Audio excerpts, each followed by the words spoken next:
All right, today we're diving into a really powerful folktale from the Kathiawar region of India. It's a timeless story of transformation that gets at a question I think we've all asked ourselves at some point. Can a person really change? I mean, deep down at their core. Well, this ancient legend we're exploring today offers a pretty profound and dramatic answer. And it all centers on two completely unforgettable figures. So at the heart of this whole thing, you've got two people who are just polar opposites. We're talking about a notorious, dangerous outlaw and a revered, saintly woman. Their paths cross and boom, it kicks off this incredible spiritual journey that kind of makes you question the whole idea of what good and evil even mean.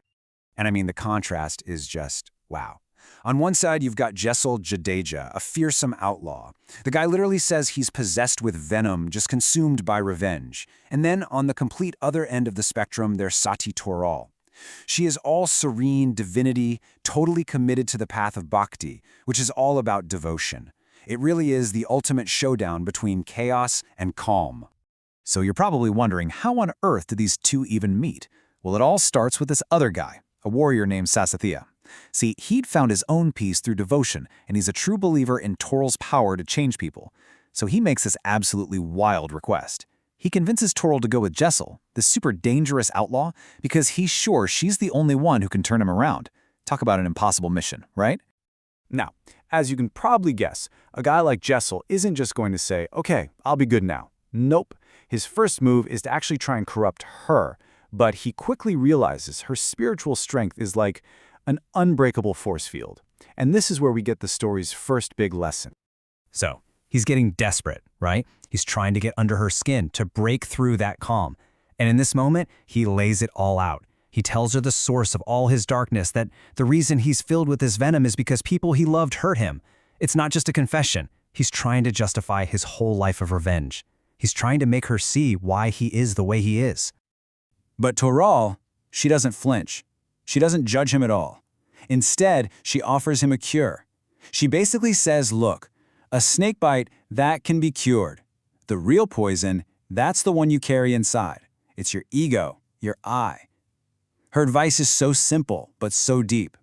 Find peace by serving other people and by letting go of yourself. This isn't just about being a nice guy now. We're talking a total spiritual reboot. So Jesal, he really tries to follow her advice. But you know how it is. Real, deep change, it usually takes a crisis. And for Jesal, that crisis is about to hit him, literally, in the form of a massive, life-threatening storm. This is the moment everything changes. Okay, so picture this. They're on a tiny boat, crossing the water on a super dark and windy night.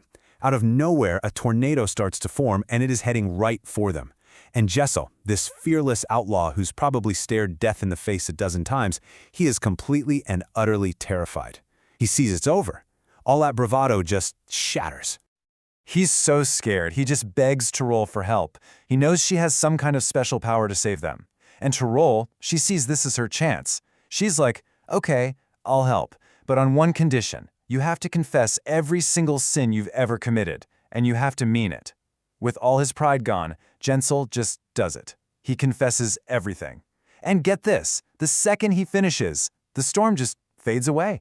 It's like the storm outside couldn't calm down until the storm inside him did. So after that storm, Jesal is a completely different person. He and Toral start this new life together, but their story is definitely not over. Because as they're about to find out, this new path of devotion, it comes with its own challenges. Their whole life, now, is dedicated to something called bhakti. And this isn't just about believing in something, it's an active thing. It's about finding truth through prayer and song, and, this is the big one, selfless service to other people. And it's that idea of selfless service that's about to get tested big time. So, check this out. One evening, a whole bunch of fellow devotees show up at their door completely out of the blue. And hospitality is a huge deal. But there's a problem. They literally only have enough food for the two of them. Jesal isn't around, so Toral decides she's got to handle this. She goes to the local grocer, a guy named Sadir, to ask for help. And what Sadir proposes is just shocking. He says he'll give her all the food she needs, but in return, she has to spend the night with him, all dressed up in her wedding clothes. And in this just incredible act of faith, Toral agrees and says she'll be back. Later she returns, with a very confused and reluctant Jesal carrying her. But she doesn't give in. Instead, she uses prayer to show him this powerful divine vision that just completely blows his mind. The guy literally falls at her feet, begging for forgiveness, totally changed. She didn't fight him with anger, she transformed him with grace. Amazing. So they've passed all these external tests, right? But now, the final test for Jesal is going to be an internal one. This is the last chapter of their story, and it's all about the final, biggest test of his transformation. So, Toral has to go to another village, and she leaves Jesal behind because he's not feeling well. And while she's gone, Jesal starts to really miss her, and he starts to question himself, like, if I can't even control this longing for her, am I really changed? He decides he's not. The only way to get past this final attachment, he thinks, is to fully unite with the divine. So he prays, and the ground literally opens up and he enters it. He takes samadhi. But wait, the story's not over. Toral comes back that same day. She sees what's happened, and she prays to join him. And in this final unbelievable moment, Jesal rises from the ground again, takes her with him, and they enter into this final shared union together. This incredible act has a name, Prem Samadhi. It's this legendary state, a really deep meditative union, but it's not for just one person. It's achieved by two souls who have this unbelievable bond of love and devotion. It's basically the ultimate dissolving of the self into one shared spiritual being. And that brings us full circle, right back to the beginning. The story of Jesal and Toral. Yeah, it's this epic tale of an outlaw becoming a saint, but what's it really about? It's about that simple, powerful advice Toral gave him. Let go of yourself, and you'll get everything you want. So it kind of leaves us with a big question for our own lives, doesn't it? What part of our own ego, our own I, do we need to let go of to find our own peace?